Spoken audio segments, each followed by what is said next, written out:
Ja, willkommen zurück. Heute geht es um die Apple Watch Ultra bzw. Apple Watch Series 8. Die haben jetzt ein neues Update bekommen, und zwar das WatchOS 9.2. Und hier gibt es eine Funktion, die schon lange angekündigt war, die jetzt endlich freigeschaltet worden ist. Es geht hier explizit darum, dass ihr nun gegen eigene Aktivitäten antreten könnt. Genauer gesagt gegen die letzte Aktivität, die ihr durchgeführt habt. Ihr könnt sowohl eure letzte Zeit bzw. auch eure Bestzeit schlagen.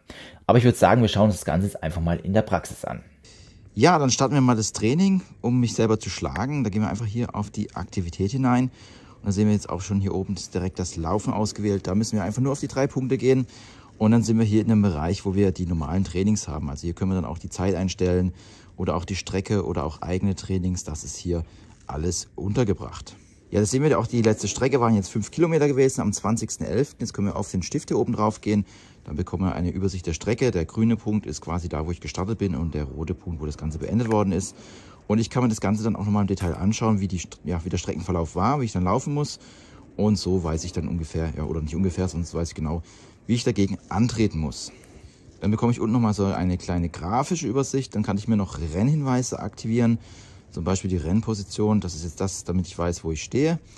Aber auch die Pace, Herzfrequenz, Kadenz kann ich mir entsprechend hier Ziele setzen und dies erreichen und entsprechend hier auch verändern bzw. anpassen. Was es ebenfalls noch gibt, ist hier auch die Laufbahnrunden. Das heißt, wenn ich jetzt auf einer Laufbahn laufen würde, würde er die Runden erkennen. Er schreibt hier auch dann, dass er zum Beispiel die Splits dann vielleicht anders einteilen würde, oder nicht vielleicht, sondern anders einteilt, und entsprechend hier ist dann eine andere Aufteilung. Dann haben wir noch die Möglichkeit, auch Trainingsseiten einzurichten. Das heißt also, wir bekommen hier die neue Standard-Trainingsseite hinzu. Das ist das, wo ich jetzt dann weiß, wo der Vorsprung ist. Ich kann auch die Ansicht bearbeiten. Also ich kann es auch entsprechend hier nochmal einstellen, je nachdem, welche Messwerte ich sonst noch alles angezeigt haben möchte. Das ist aber ganz normal klassisch, wie ihr das auch schon von den anderen Trainingseinheiten kennt.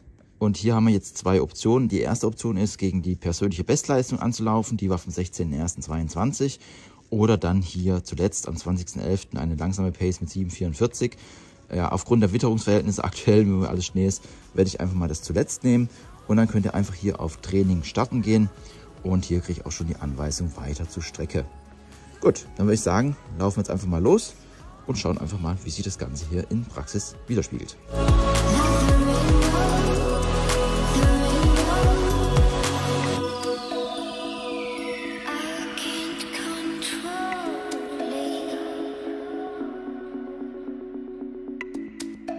Ja, wir bekommen in der Anzeige erstmal angezeigt, wie viel die verbleibende Distanz ist. Es sind noch 4,94 Kilometer und ja, wir sind gerade 28, 29 Sekunden hinterher, weil ich auch gerade stehe. Dann laufe ich mal direkt los.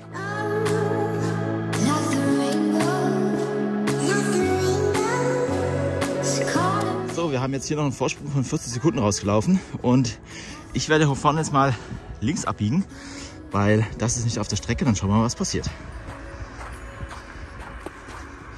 So, wir kommen jetzt, du hast die Strecke verlassen angezeigt. Das heißt also relativ schnell gemerkt, wir sind jetzt hier vorne, ist die Kreuzung, und da laufen wir schnell wieder zurück, um hier die Zeit weiterhin zu schlagen. Und sehen wir hier, du hast die Strecke verlassen, und wir sind auch hier an dem Punkt, wo wir gerade beim Abschnitt der Strecke sind. Das heißt also noch im ersten Fünftel.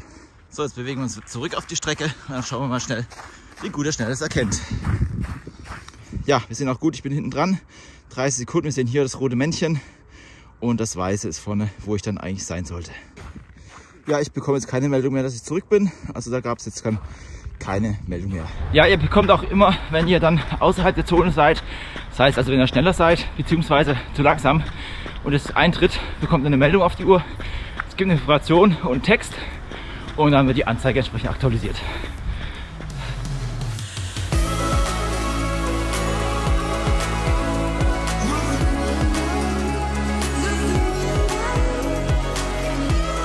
Ich habe jetzt hier einen Vorsprung von 1,39 Minute. 37 stehe ich gerade, deswegen jetzt runter.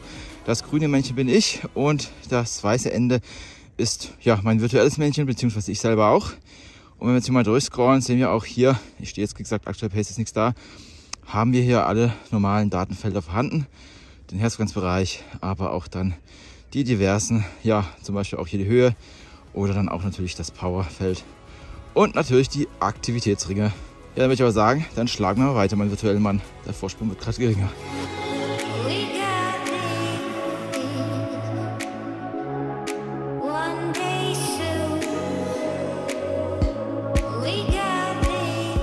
Ja, wir nähern uns dem Ziel.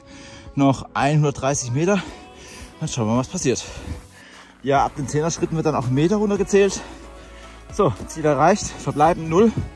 Du hast gewonnen, bekomme ich dann als Meldung. Da sehen wir die neue Zeit, das Rennergebnis und den Vorsprung nochmal extra aufgelistet. Ja, und wenn wir das Ganze beenden, bekommen wir nochmal so eine kleine Übersicht angezeigt. Da bekommen wir nochmal die Rennpace, die Gesamtzeit und die Strecke, dann die durchschnittliche Pace, Schritte pro Minute, die Aktivkalorien, dann die durchschnittliche Leistung, Herzfrequenz. Ja gut, die Höhenmeter sind jetzt irrelevant, aber die minus 3 Grad stimmen nicht. Bei mir sind es minus 9 Grad, mein Fühler hat es draußen gemessen. Das ist leider nicht richtig. Wenn ihr die Aktivität durchgeführt habt, wird das Ganze dann auch entsprechend hier direkt mit der Fitness-App synchronisiert. Und es ist auch so, dass diese Aktivität bzw. dieses Training oder auch diese Challenge dann eine eigene Farbe bekommt. Also es wird dann explizit auch herausgehoben. Das Ganze wird dann in grün gehalten. Und wenn ihr dann reingeht, bekommt ihr dann auch mal ein paar Details angezeigt. Ihr seht einmal die Zeit, die ihr ja schlagen solltet bzw. schlagen war. Und ihr bekommt dann auch die Zeit angezeigt, was ihr dann da gelaufen seid. Zudem bekommt ihr dann auch wieder wie gewohnt dann eure Leistungswerte, Laufeffizienzwerte angezeigt, aber auch dann entsprechend die Rundensplits, die dann ja auch aufgenommen werden. Und so habt ihr dann entsprechend das Ganze hier nochmal in der Übersicht. Ich finde es an sich jetzt eine wirklich sehr schöne, gelungene Funktion, die wir jetzt haben. Also das heißt, hier die eigene Aktivität zu schlagen. Was ich aber schade finde, ist immer noch, dass hier keine Karte beim Workout angezeigt wird. Also dass ihr nicht seht, wo ihr dann langlaufen müsst, gerade wenn das etwas länger her ist. Daher würde ich mir doch wünschen, dass hier entsprechend eine Karte dabei ist. Apple bietet ja auch das Ganze an, dass ihr es vorher nochmal anschauen könnt, was ihr laufen müsst, beziehungsweise wie ihr laufen müsst. Daher ist mir das ein ganzes Rätsel, wieso das nicht innerhalb des Workouts dann auch angezeigt wird. Ebenfalls finde ich schade, dass man nur die letzte Strecke laufen kann. Das heißt also, ihr könnt euch jetzt nicht eine Strecke aussuchen, die ihr jetzt in der Vergangenheit gemacht habt. Das Ganze gibt es zum Beispiel bei Garmin. Bei Garmin könnt ihr dann entsprechend sagen, okay, ich möchte jetzt das entsprechende Workout nochmal schlagen und dann könnt ihr dagegen laufen. Nein, es ist dann tatsächlich nur die letzte Strecke möglich. Was ihr ebenfalls wissen müsst, das Ganze funktioniert nur, wenn ihr die Strecke vorher mit der Apple-eigenen Workout-App aufgenommen habt. Das heißt also, wenn ihr jetzt eine Drittanbieter-App nutzt, wie zum Beispiel ich jetzt Workoutdoors, dann wird das Ganze hier nicht als letzte Aktivität vorgeschlagen. Wie gesagt, nur die letzte Aktivität, die ihr dann auch entsprechend mit der Apple Watch Ultra eigenen App aufgenommen habt. Ja, ich hoffe, ich konnte euch einen kleinen Eindruck geben, was das neue Training bzw. neue Challenge der WatchOS 9.2 angeht. Wenn dich noch mehr zum Thema rund um Apple Watch interessiert, ich verlinke dir oben mal eine Playlist, da geht es rund um die Apple Watch bzw. Apple Watch Ultra. Wenn du neu auf dem Kanal bist, ich habe auch eine Best-of-Playlist, da kannst du mal reinschauen, da siehst du, was sonst noch alles auf dem Kanal so stattfindet. Wenn das Ganze gefallen hat, lass doch gerne einen Daumen hoch da. Ich würde mich freuen, dich wieder auf meinem Kanal begrüßen zu dürfen. Ansonsten bedanke ich mich für deine Zeit. Tschüss, bis zum nächsten Mal.